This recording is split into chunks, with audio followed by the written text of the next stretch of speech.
music studio के माध्यम से एक और लेवल ला रखी हरे राम हरे राम राम राम हरे कृष्णा हरे कृष्णा कृष्णा कृष्णा हरे हरे राम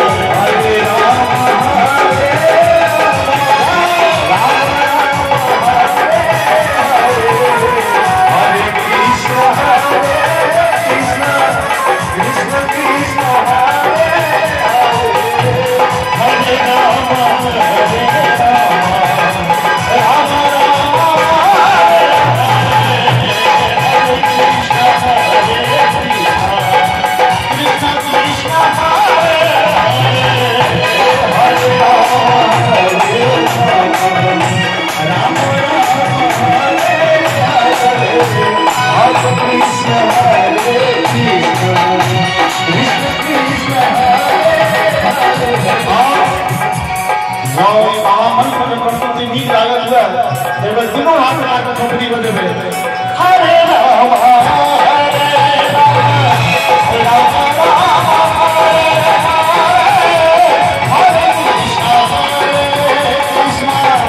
कृष्णा कृष्णा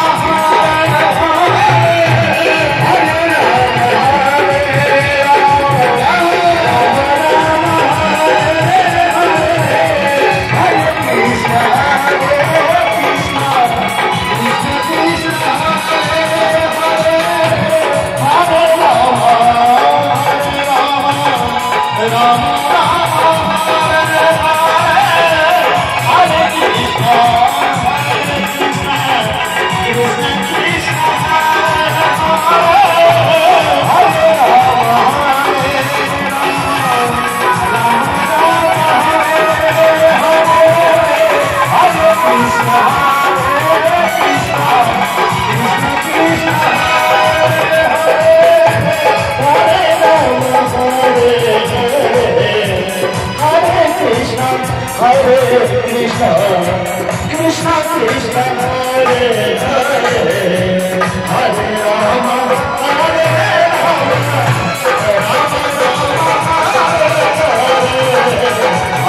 कृष्णा